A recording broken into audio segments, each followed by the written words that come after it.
Welcome to the Deep Dive Canada, the podcast where we break down Canadian stories, mysteries, and history in a clear and engaging way. Today we're diving into an unbelievable moment in time, the day Niagara Falls actually stopped flowing. Let's jump right in. So everyone knows that sound, right? That colossal, just inescapable roar of Niagara Falls. Oh, absolutely. It's the sound you feel as much as you hear. Exactly. And our mission today is to unpack the sources we have covering this unbelievable time when that powerhouse landmark just went silent. And more importantly, what the engineers and, the public actually discovered underneath that crushing rush of water. It's just, for millions of people, Niagara Falls is the very definition of permanent, untamed natural power. You've got the constant mist. You can see it from miles away. It's like hardwired into our imagination as this unstoppable force. It really is. And that's what makes this so incredible. I mean, imagine you're standing on one of the viewing platforms. You're expecting that thunder, and you just hear nothing. Just silence. Just the sound of the wind, maybe the distant rush of water from the other side, the Canadian side, but utter silence where the American Falls should be roaring.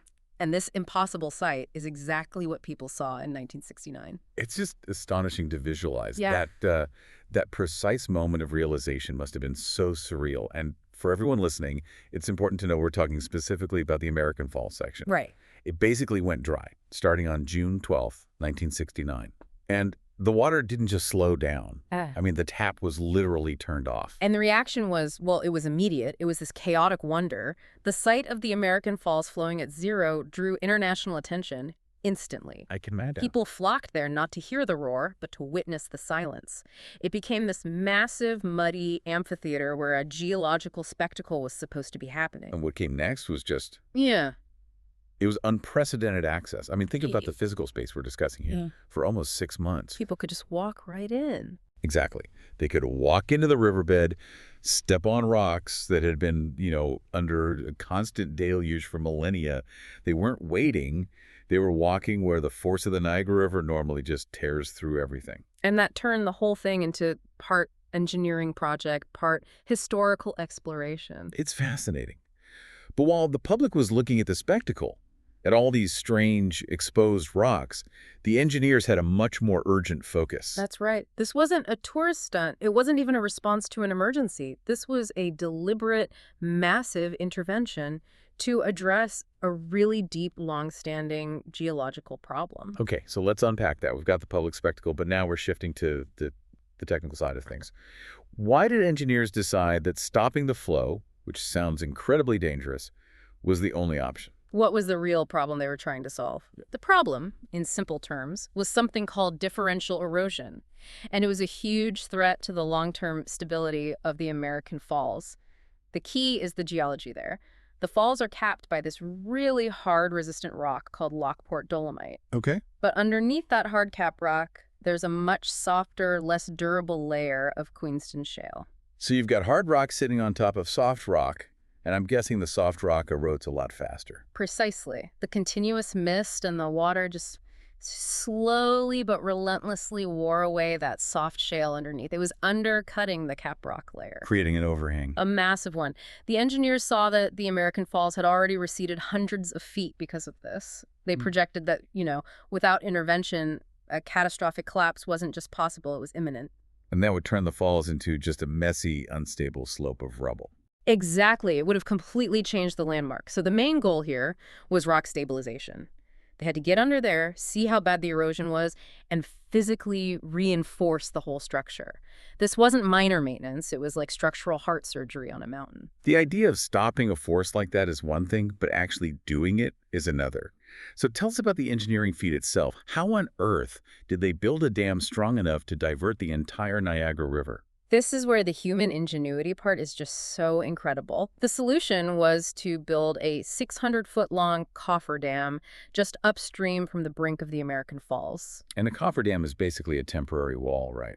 It's a temporary wall, and to give you a sense of the scale, they drove 28,000 tons of rock, fill, and earth into the riverbed to create it. 28,000 tons. That's enough material to build a skyscraper.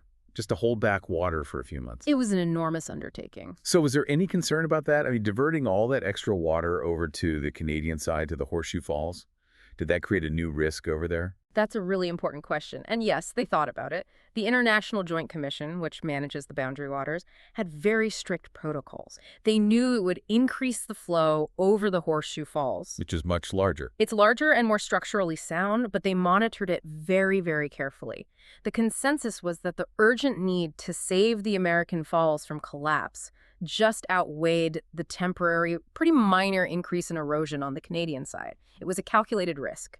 Okay, so the dam is in place, the riverbed is dry, and the serious work can finally begin. What's so amazing is how the geological and the human history just converged once the water was gone. It became this world-exposed, a giant, muddy treasure hunt, like you said, but also a scientific gold mine. Geologists were thrilled. For the first time, they could examine the exposed shale layers and see the effects of that undercutting firsthand. They were down there mapping crevices, measuring erosion rates. And for the public, this was the ultimate lost and found box. What did they actually find down there? What kind of artifacts? Well, beyond the expected stuff, vast amounts of coins that tourists had tossed in for luck over the decades. Of course. There were some truly historical finds. They found large preserved wooden logs from the 1800s, remnants from the huge logging booms that used the river a century earlier, perfectly preserved because they were shielded from the air. Wow. And I read in the sources they found structural remains too. Yes. They discovered parts of old bridge pilings. It showed that there were previous attempts at building infrastructure that had long since been washed away and just swallowed by the river. But there was a darker side to the discoveries too, wasn't there? There was. Perhaps the most somber discovery was finding 2 human bodies among the debris, victims of accidents or perhaps suicides from decades past. It really highlighted that dual nature of the river, a majestic attraction, but also a powerful, unforgiving force. That really brings a sudden, very human element to this massive engineering story. So let's circle back to the core mission, stabilization. What did the engineers actually do to stop that soft shale from collapsing? They use a technique called post-tensioning and a lot of grouting. This is the really crucial scientific part. They drilled these long, deep holes. Some went 180 feet into the unstable bedrock behind the falls. Okay. Then, into those holes, they inserted high-strength steel rods. They were essentially stitching the loose dolomite caprock back to the more stable rock layers underneath. So they were basically sewing the mountain back together with steel. That's a great way to put it, yes. And once the rods were in place, they pumped thousands of tons of concrete grout into all the crevices, filling the voids that centuries of erosion had created. It gave a firm, solid foundation to that fragile overhang. It was a complete overhaul of its structural integrity. Absolutely. It ensured the American Falls could withstand future erosion for many, many decades. That is just incredible. They didn't just study it. They fundamentally rebuilt its foundation. For those months, the empty riverbed must have looked like a huge, muddy construction site. It was an amazing site. You had this ancient rock face right next to modern rebar and concrete mixers. And when the structural work was finally done, the big question became, how do you bring the river back? Right. It's not like you can just turn on a tap. Not at all. So how do you manage the sudden return of that kind of water pressure against a newly stabilized, but you'd think still fragile, cliff face? They had to be very careful. The engineers decided to use dynamite to breach a section of that massive cofferdam. The date was November 25th, 1969. With dynamite. With a controlled blast. But even controlled, the initial rush of water was extremely powerful, just slamming into that newly reinforced cliff face. I can only imagine the sound. And just the sight of that first torrent of water coming over the edge again. It was described as incredibly dramatic. And really emotional, actually, for the people who had worked on the project and for the public who gathered to watch the falls roar back to life.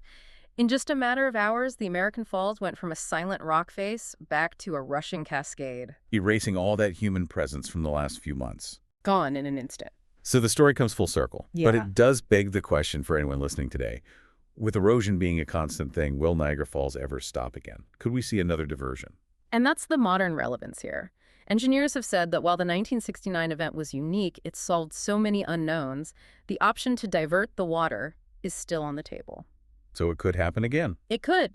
The sources suggest that if future stabilization is required, maybe in 50 or 75 years, or if they need another large-scale study, a temporary diversion could be planned. The 1969 project proved it was not only possible, but necessary for preservation. So this isn't just a historical footnote. It's really a blueprint for the continuous care of one of our greatest natural landmarks. It reminds you that even things that seem eternal, they still need our help sometimes. It certainly does.